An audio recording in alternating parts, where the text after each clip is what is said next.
Java Jolt, the surprising science of what happens to your brain on coffee. With its stimulating effects, it's easy to understand why coffee is the second most traded commodity on Earth after oil. For many, it keeps us awake and moving through our busy days. But how does it work? What exactly does coffee do to your brain?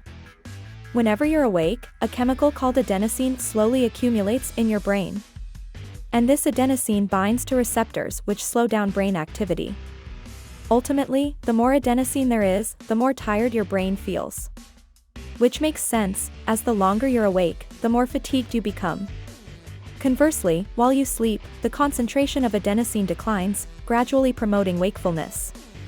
But it turns out that the caffeine in your coffee is incredibly similar to adenosine in structure.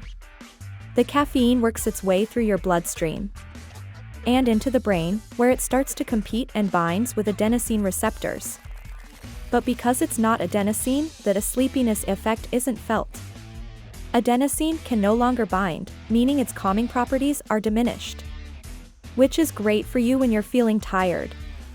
However, with long-term use of caffeine, your brain responds by creating more adenosine receptors, which means more caffeine is required to elicit the same response. It also means that when you try to quit drinking coffee or miss your daily intake, you might experience some withdrawal symptoms and feel more tired than you would have before you ever drank coffee. But the caffeine doesn't stop there. It also stimulates the production of adrenaline. You know, the fight or flight hormone. This increases your heart rate, gets your blood pumping, and even opens up your airways. Furthermore, it affects dopamine levels by preventing its reabsorption in the brain, which makes you feel happy. In fact, this is the exact same thing that cocaine does, just to a lesser degree. It's a drug after all. This dopamine stimulation is also the aspect of coffee that makes it moderately addictive. So can you drink too much coffee?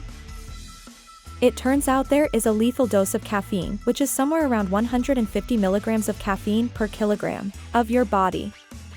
This means if you weigh 70 kilograms or 155 pounds, you would require 14,000 milligrams of caffeine to overdose. Put into perspective, an average cup of coffee contains roughly 150 milligrams of caffeine, meaning if you are 155 pounds, approximately 70 cups of coffee would kill you. However, you'd have to drink those cups all at once, making it effectively impossible to overdose on caffeine from coffee, since you wouldn't be able to physically fit that much in your stomach. You'd also start experiencing mania and hallucinations before getting to this point.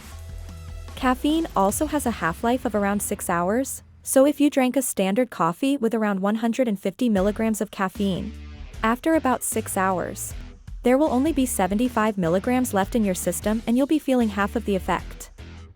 And 6 hours after that, you'll have 37.5 milligrams, leaving more room for adenosine to jump back into action. Which is why you may reach for another cup throughout the day to maintain that glorious, alert and energetic feeling. So, drink up. And enjoy the buzz while it lasts. Thank you for watching our video on the surprising science of coffee on your brain.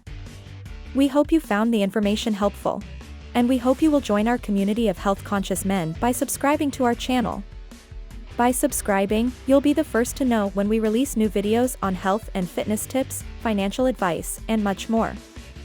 So, hit the subscribe button now and don't forget to turn on the notification bell to stay updated with our latest videos. We'll see you in our next video.